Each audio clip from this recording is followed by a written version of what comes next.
You have destroyed something that took years to build in less than 60 seconds. Not through a plan that failed, not through an enemy's strategy. Through a single moment where the heat inside you rose faster than your discipline could hold it. And you already know this. You have lived it. What you have never had is the name for the mechanism that made it possible. This is not a warning. This is an anatomy lesson. The modern architecture of daily life is designed to generate friction at every hour. A message arrives at the wrong time. A decision is made without you. A word lands wrong in a meeting, in a relationship, in a silence that should have been filled differently. The weak respond to friction with heat. They call it authenticity. They call it passion. History called it fracture. The blade sharpened for a decade does not care how long you worked on it. Heat does not negotiate with effort. One wrong strike at the wrong angle and the edge is gone. Not chipped, gone. And the man holding the broken blade always says the same thing. I do not understand how this happened. He says it because he was watching the friction. He was never watching the temperature inside himself. The Stoics did not invent emotional discipline as a philosophy. They observed it as a survival mechanism in men who held power across decades. Marcus Aurelius did not govern an empire by feeling every tremor of every provocation and responding to it. He built an internal architecture, a marble core that processed heat before it reached his hands. Before it reached his mouth, before it became action. He wrote his private fractures into a journal no one was meant to read. That was not weakness, that was the forge. He was burning the impurity out of himself in private, so that what appeared in public was iron. The philosopher does not suppress emotion. Suppression is a dam with no foundation. It holds until it does not, and when it breaks everything downstream. The philosopher transmutes.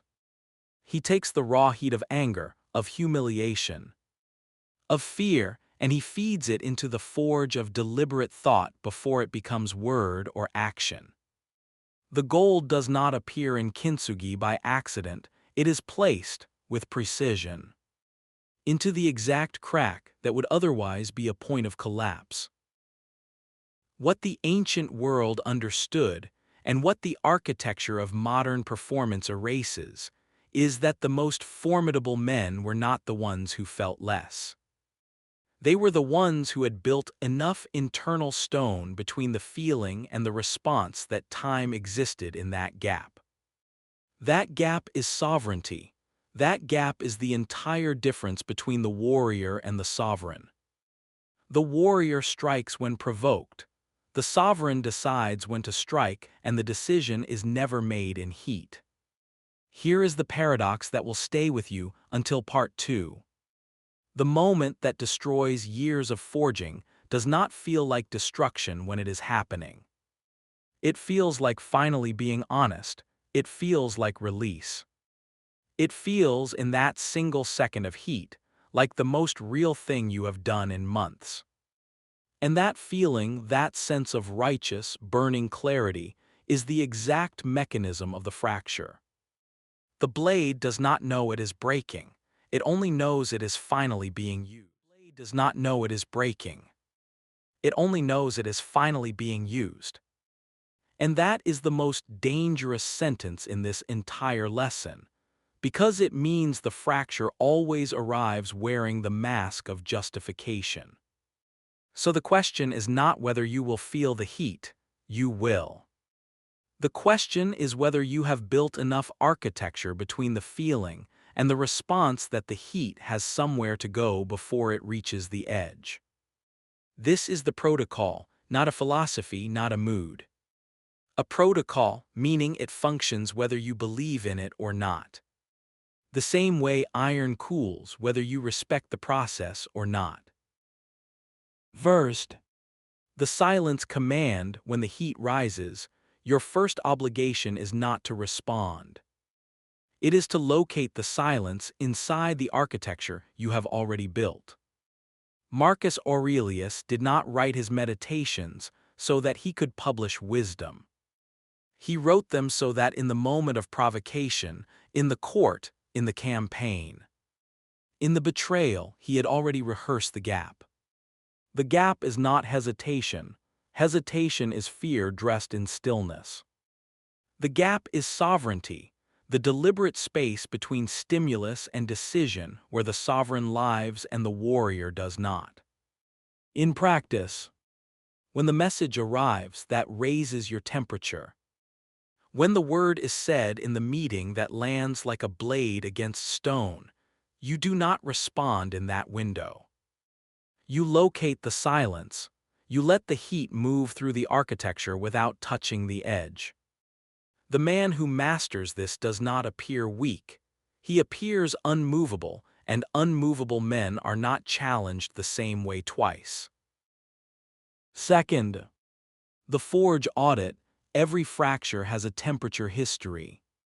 It did not begin in the second it happened. It began in the accumulated heat of every small provocation you dismissed. Every silence you filled with distraction instead of processing. Every moment you told yourself the irritation was minor and moved on without transmuting it. The philosopher knows that unprocessed heat does not disappear, it deposits. Layer by layer, invisible.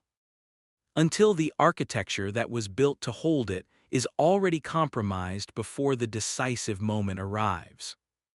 The forge audit is a daily discipline, not reflection for comfort, but a precise inventory of where heat accumulated and was not addressed. The man who audits his forge daily does not arrive at the critical moment already burning. He arrives cold, controlled, and with the full edge of a decade's work intact. Third, the asymmetric response when the sovereign does speak. When the disciplined does act, the response is never proportional to the provocation. It is proportional to the objective. This is the final and most misunderstood principle. The weak believe that a powerful response must feel powerful in the moment of delivery. They confuse heat with force. The most formidable responses in history were cold. They were precise. They were architectural, designed not to release pressure but to achieve an outcome. A single sentence delivered from stone moves more than an hour of fire. The man who has mastered the silence and completed the forge audit does not need volume. He needs accuracy. And accuracy, delivered cold, is the one response that cannot be recovered from by the person who provoked it. You are not a finished structure. You are marble that has not yet met its final form. Every fracture you have lived, every moment where the heat rose faster than the discipline could hold it. Every relationship or reputation or opportunity that cracked in 60 seconds, those are not evidence of your failure. They are the exact map of where the gold must be placed. Kintsugi does not mourn the crack. It identifies it with precision, fills it with something stronger than the original material, and produces a surface that is more formidable for having broken. The man who has never fractured has never been tested at temperature. The man who fractured and studied the break, who traced it back through the heat history, who built new architecture in the exact place the stone gave way, that man does not fracture in the same place again. You are unfinished marble. That is not a consolation. That is the only condition under which mastery remains possible. Temporary emotion. Permanent mistake. That phrase is not a warning for the weak. It is a diagnostic tool for the disciplined. When you hear it, and you will hear it again. Because you will live it again before the architecture is complete, it is not an accusation. It is a question: where was the gap? Where did the silence fail? Where did the heat accumulate without audit, until the edge was already compromised before the strike? The sovereign does not ask these questions in shame. He asks them the way a master builder surveys a fracture in stone, not with grief, but with the cold precision of someone who is about to make that wall stronger than it was before the crack appeared. The forge is never finished, the marble is never complete. The blade is always either being sharpened or degrading. There is no neutral state. No plateau where the work stops and the result holds itself. This is the cost of formidability, not the dramatic moments. The daily discipline of the silence, the audit, the cold and asymmetric response. Repeated without applause, without acknowledgement, in the shadow where all real forging happens. The man who masters this does not become invulnerable. He becomes something more useful than invulnerable. He becomes predictable to himself and unpredictable to everyone else. His silence is not absence, it is pressure. His response when it comes is not heat. It is architecture. And the people who once believed they could fracture him with a single provocation will eventually understand, without being told, that they are no longer dealing with a blade. They are dealing with stone. Only those who refuse comfort will understand what comes next. Subscribe to Marble and Mind.